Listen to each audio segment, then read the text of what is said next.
Olá! Nesse vídeo vamos tratar sobre desenhos de pesquisa. O desenho de uma pesquisa é sua estrutura fundamental. É através dele que se determina a lógica que orientará a investigação. É a partir da definição do desenho de pesquisa que aspectos mais práticos da pesquisa, como os procedimentos para coleta e análise de dados, são definidos. Esses procedimentos precisam ser adequados à lógica de cada pesquisa individualmente.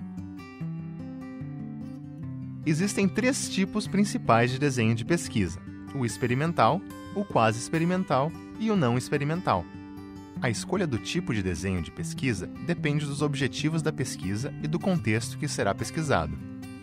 O primeiro tipo de desenho é o experimental. Nesse tipo de desenho de pesquisa, pretende-se identificar o efeito causado por determinado fenômeno em uma população específica. O desenho experimental é muito utilizado nas ciências médicas, com o objetivo de determinar quais são os efeitos de uma medicação. Esses experimentos funcionam da seguinte maneira: os pesquisadores selecionam dois grupos. Um deles recebe a medicação verdadeira e o outro recebe uma medicação falsa, conhecida como placebo.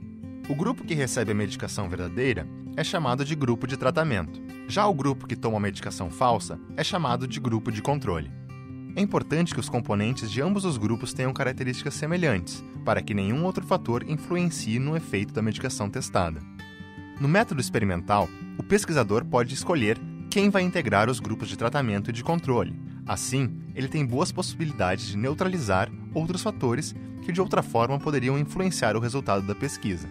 Ao final do tratamento, o pesquisador compara os resultados dos grupos. A partir das diferenças entre o grupo de tratamento e o grupo de controle, é possível determinar se o medicamento em teste é efetivo ou não no combate à doença. Apesar do desenho experimental ser muito útil para pesquisas nas áreas das ciências exatas e biológicas, ele apresenta um problema ético importante que dificulta seu uso nas ciências sociais. Por exemplo, seria muito estranho, e até antiético, deixar de oferecer uma política social para uma população apenas para ter um grupo de controle na pesquisa. Para evitar esse problema, em substituição ao desenho experimental, utiliza-se o desenho quase experimental. O desenho quase experimental obedece à mesma lógica de comparação entre grupos de tratamento e grupos de controle para verificar os efeitos de uma ação. A diferença é que esses grupos não são escolhidos pelo pesquisador. No caso de pesquisas de avaliação de políticas públicas que utilizem esse desenho, o pesquisador depende da existência de um grupo com características semelhantes aos grupos beneficiários e que não tenha sido alvo de política por outro motivo que não a pesquisa. Como o pesquisador não pode selecionar os grupos intencionalmente, o controle de outras variáveis que podem influenciar os resultados de uma política fica prejudicado em comparação ao método experimental. O terceiro tipo de desenho de pesquisa é o não experimental. Diferente dos demais, o desenho não experimental não tem a intenção de determinar os efeitos de um elemento numa população. Por isso, foge da lógica de comparação entre grupos de tratamento e grupos de controle.